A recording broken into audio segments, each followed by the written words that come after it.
From KVUE News in Austin, you're watching Texas This Week with Ashley Goodo. Good Sunday morning. Election season is ramping up, and so is our Vote Texas coverage.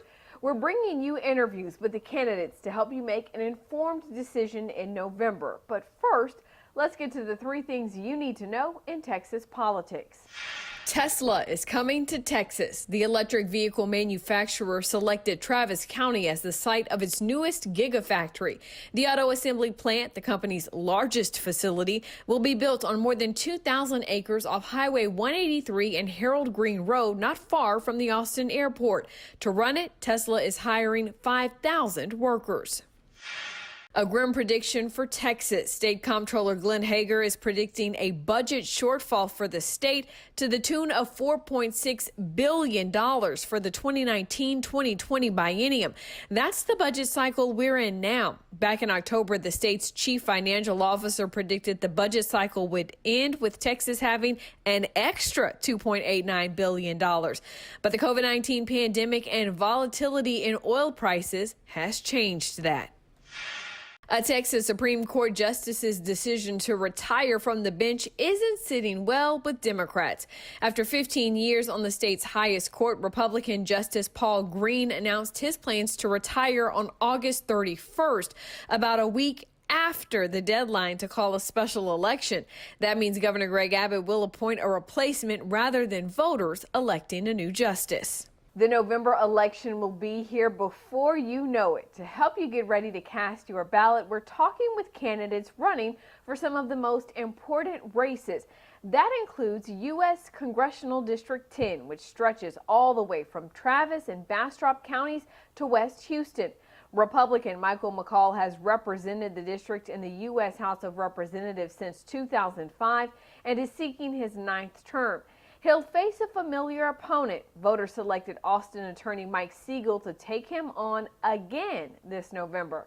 In 2018, Siegel fell to McCaul by less than 5 percentage points. Siegel joined me to discuss what he believes will be different this time. You fell short of defeating Representative McCaul back in 2018. What makes you think you can beat him in 2020?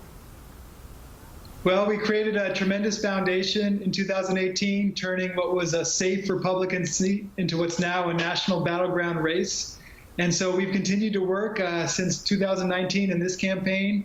We've built an even broader coalition, raised more money, earned national support, and, as of last Tuesday, emerged from a very tightly contested primary with record turnout, and now we're ready to beat McCaul in November. Your opponent has been pretty critical of your policy stances, from your support of the Green New Deal to a universal health care system. He says these policies require massive spending, and therefore you're going to have to raise taxes in order to pay for it. What do you say to that? Well, as Democrats, we're fighting for policies that meet the crises we're facing right now. And so, yes, I support universal health care, and I support a national jobs program to put tens of millions of Americans back to work. And this is how we should be using our federal resources. Representative McCaul is in favor of spending trillions of dollars to prop up the stock market, but doesn't believe we should be keeping people in their homes and food on their tables. And that's a huge distinction between Democrats and Republicans. We're the party that's fighting for the people and giving the resources that people need most in this critical moment. Yeah. Representative McCaul and even other Republicans have gone as far as to refer to you as a socialist. How do you react to this?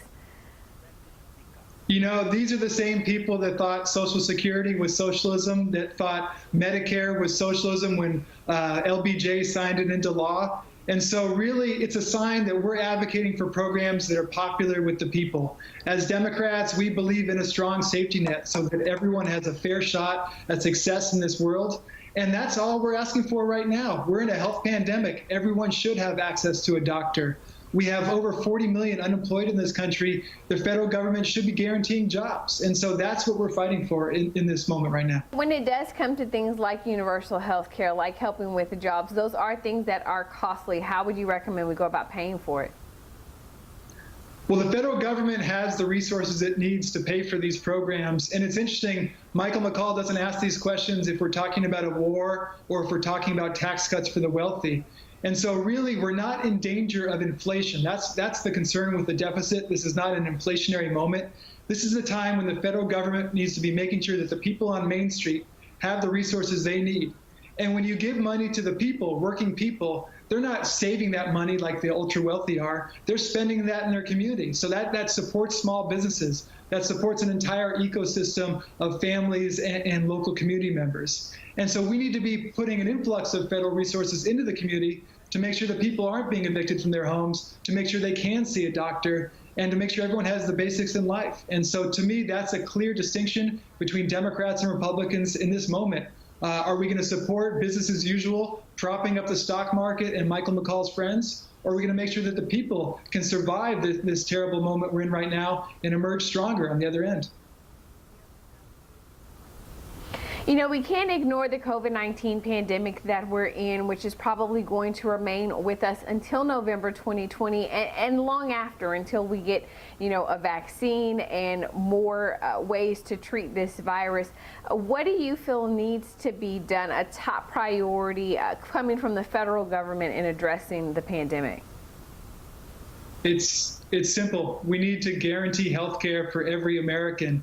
There was a recent New York Times article. 2 people in Austin went to get a COVID-19 test.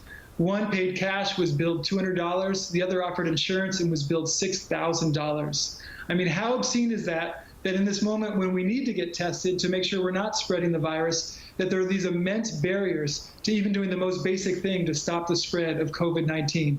And so we should, of course, be expanding Medicaid to every state. It's absurd that Texas has refused Medicaid expansion.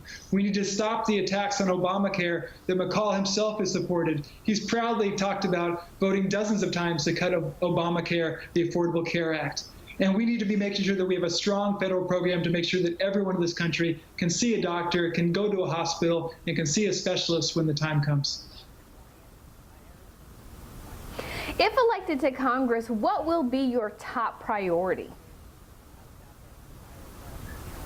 You know, I think at the top of the agenda needs to be protecting our democracy. With all of these attacks on voting rights, whether it's gerrymandering or voter suppression, I want to see us pass in January 2021 the John Lewis Voting Rights Act to restore democracy, to restore the Voting Rights Act across the country, to make sure that states like Texas cannot suppress the vote of our community. Because that's the foundation. The right to vote is the most fundamental right in a democratic society. And from there, once we protect the right to vote, we can move on to create a massive jobs program, to guarantee health care, and to address the other crises that we're facing in this moment. When you speak about protecting the right to vote, are there particular roadblocks or programs that you would like to get rid of or see changed? Yes, certainly, Ashley. Well, right now in a health pandemic, the idea that we don't have the choice of voting by mail, which is something that would simultaneously protect public health and our democratic rights, is obscene. And so I would like to see universal access to vote by mail. I would like to see universal programs to make voter registration extremely easy, whether it's same-day voter registration and other programs like online registration. I'd like to see Election Day become a holiday so that working class people don't have to choose between collecting a paycheck and exercising their constitutional right to vote. We also need to address gerrymandering and the influence of money in politics, but we really need to get back to protecting our democratic rights, make sure everyone in this country has the right to vote, the ability to vote, and has a voice in our political process. All right, Mr. Siegel, I'll ask you if you have any final thoughts for our viewers about why they should cast their ballots for you this November. Right on. So I'm running in Texas 10, a district with immense needs and big concerns. We've lost 3 rural hospitals in 10 years. We have problems with air quality and water quality in the rural areas. We've got a Houston region that still doesn't have adequate flood control, and all these people without access to a doctor. And so I'm going to be a candidate that fights for the people.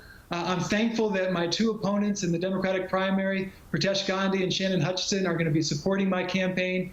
And we're committed to replacing Michael McCaul and restoring real representation in this district. You can learn more about Siegel's campaign at KVUE.com. You have until October 5th to register to vote in the November election. Early voting is set to run from October 19th through the 30th, and Election Day is November 3rd. That's Texas This Week.